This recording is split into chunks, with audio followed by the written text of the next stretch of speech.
Well, hello everyone. This is Ron, and I'm back with you for another episode of Empire Coins and Collectibles. This is episode 8, and what are we going to talk about today? No surprise. We're going to be talking about doubled dies. Yes, I have two coins to show you, and they're two different coins, but they're the same country, the same date, the same denomination. We're going to be talking about a Brazil 25 centavo doubled die. And the interesting thing about this is these two coins are very different. So we'll get into this in just a moment, but if you could, please like, share, and subscribe. Share our channel with your friends. That would help us reach more people, and perhaps it would be very informative or entertaining. What either of the two or both is good for us. All right, so how do we begin? Well, how about let's talk about some of the specs of the coin. I'm going to share my screen. And before I do that, I guess I'm going to put it on the right view for UCoinNet. So we're going to go directly to that. Hang on. And there it is. Okay. So isn't this a beautiful coin? Look at this coin right here. It's got the figure of an individual who was the first president, pretty much, of Brazil. And the Brazil is very well sculpted across the top. Then we have these bars down below. Now, the only reason why I'm sharing that with you is on the first coin, we're going to focus in on the obverse, and we're going to look at the doubling on Brazil, and then these bars down here.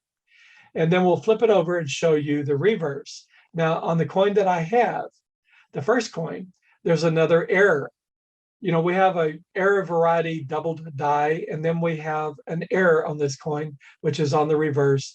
And the C is almost obliterated. The E is partially obstructed or obliterated due to perhaps a grease error. So this is the coin that we'll be looking at. Now let's scroll down just a little bit, talk about some of the stats. So it is the Kraus number 650. Now, please note, this Kraus number is about the regular issue coin, not the doubled die. So just stay with me and we'll show you that doubled die in just a moment. Oh, by the way, this particular coin, there was, I think, around 92.6 million coins minted in 2001 of this type, of this denomination. So the coin itself is not rare, but the fact that it has a doubled die on it and another error on the reverse makes it a pretty rare coin. That's the reason why I like searching through 10 pounds of coins and finding these rarities. You never know what you're going to discover in the process. And I believe I mentioned on a previous video that for about every 100 coins, I found something in that 10-pound lot, whether it was a doubled die, a rotational error, meaning that the reverse was rotated a bit from the obverse, or I found grease errors, or I found TUDs or other types of errors on the coin. So yes, in the past year and a half, I would say my error collection has grown at a fairly good pace. So let's talk a little more about this coin. It was issued from 1998 to 2021. It is made up of brass-plated steel. You could actually put a magnet to it. I will not do that to these coins. They're already graded, and we'll talk about that in just a moment as well. So there are coins minted with steel that's been plated either in brass or copper or some other type of metal to make it more durable and more pleasing, although steel is a fairly hardy material. It weighs 7.55 grams. It's 25 millimeters in diameter, 2.25 millimeters in thickness. Okay, so let's scroll on down just a bit,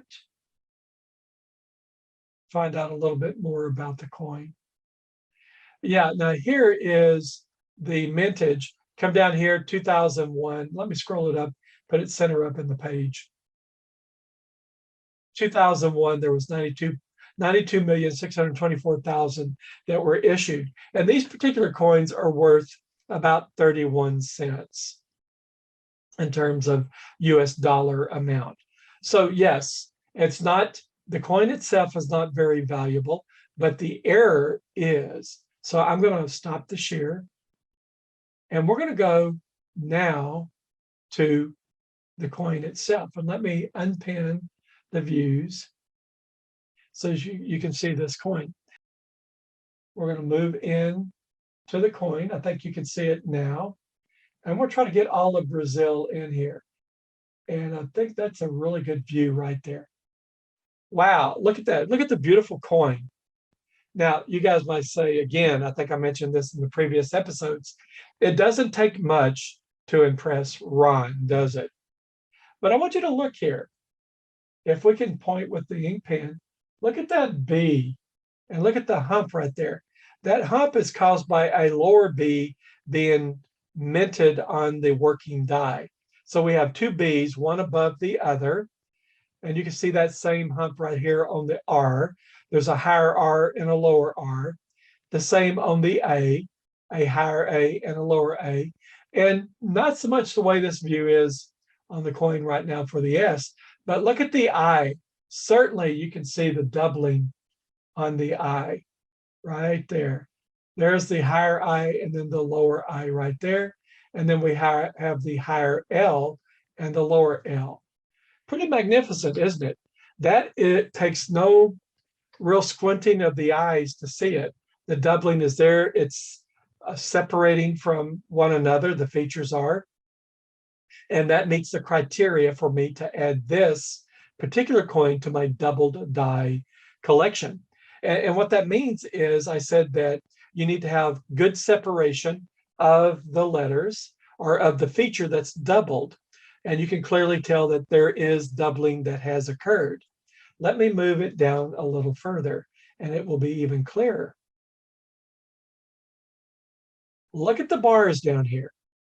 I'm going to see if I can focus that just a little bit better. I don't know if that's better or not, but if you see the bars down here, we have a doubling of the bars, and the bars are manifesting positioning just like the lettering was. There's a higher bar and a lower bar.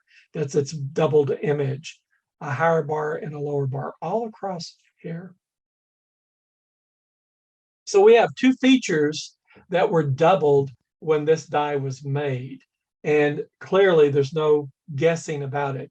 They are doubled, and it is a doubled die averse. Look at the stars. Look at the feature on the stars right here. You see that doubled peak on that top point of the star? How about right there and right over here? And you can see the lower star is coming out from the upper star on this one. I just think this is a magnificent example of a double die, and I love the color of the coin as well. Now, it is a circulated version. It's an AU 55, which you saw when I showed the annex case that it was put in.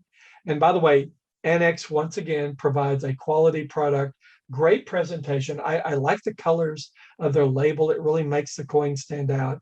And they certified it as an AU 55, about uncirculated. And I'm okay with that. It looks like it is an about uncirculated. It actually looks better when you hold it and you can see the whole coin. And we'll do that on the microscope in just a moment. But there's something else I want to show you. Look at the Centavos, the spelling. Now, clearly, that's a grease error, or something obstructed the minting of the C and part of the E that spells out Centavos. Wonderful example of this. Again, I think it's a very interesting coin. It is a rare coin from the standpoint that no, the regular circulation, 92.6 million, doesn't make it rare. But the fact that it's a doubled die and it has this grease error on the back makes it a pretty interesting, and in my respects, a valuable coin for me to add to my doubled die collection. All right, I'm going to flip it over again one more time. this is the same coin. We're going to change the coin. Actually, let's change the coin and go to the other example of the 2001 25 centavo. And you're going to find something kind of interesting in this doubled die. It's an AU50 certified by Annex. But notice there's no doubling whatsoever on Brazil. And also notice there's no doubling on the bars down here. So where's the doubling? Well, we'll come over to the engraver or the sculptor, the name, and there it is. I'm going to lower it just a little bit more so that you can get a really good look at that doubling. So yes, this is a different doubled die. And I'm just as enamored of this coin as I am of the first. Look at the clear separation of the lettering of the name. But you know, that's not all that's interesting about this coin. I'm going to straighten it up over here on the other camera. Let's go back to the other. What I want to show you is, and you will not be able to see it clearly, but this is level with the square of the platform. Now, if I flip it over in the coin flip, it's got a coin orientation, not a metal. What you're going to see is the die is rotated. How about that? Now let me move it up. I'm going to bring the microscope out of focus so you can see the entire coin. And that will give you a better view of the rotation of this coin. See, in the previous one, the first coin, it had a grease error on it. This coin has a rotated die. Now, I apologize, but I'm just flipping it over, keeping it in the same orientation. And notice that is a proper orientation. But when I flip it over again and put it in the same orientation, the die is clearly rotated. Now, for some reason, I can't get it to focus, and it could be that I've moved the lighting out too far on my normal camera stand. But this coin is highly appealing to me simply because it too has two errors. It has a doubled die averse, and it has a rotational error between the averse and the reverse.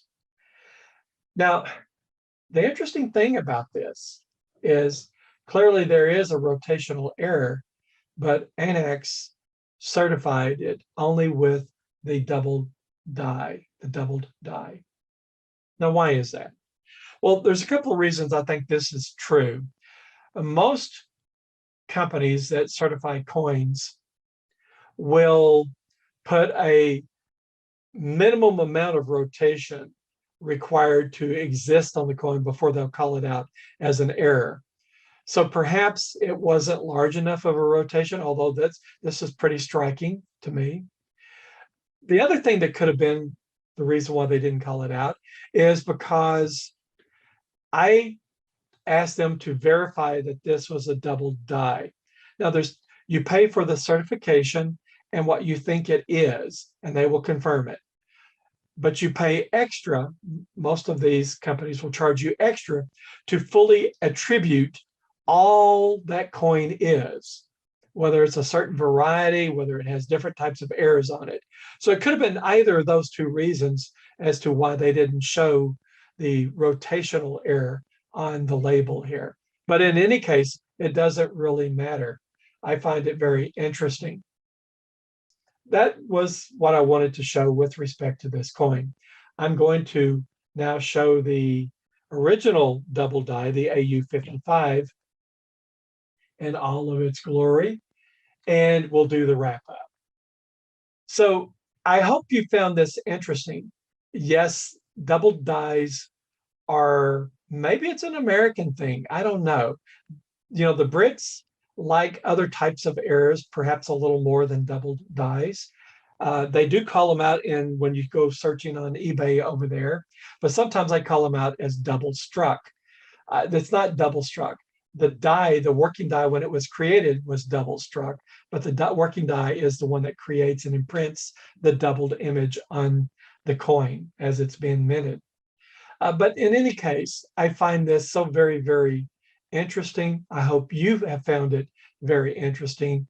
And perhaps you in your coin searches will come across a double die, whether it's a US coin or a foreign coin. And I hope you get as much pleasure out of the discovery of it and the fact that you own it. And with that, my friends, I'm going to leave it with you.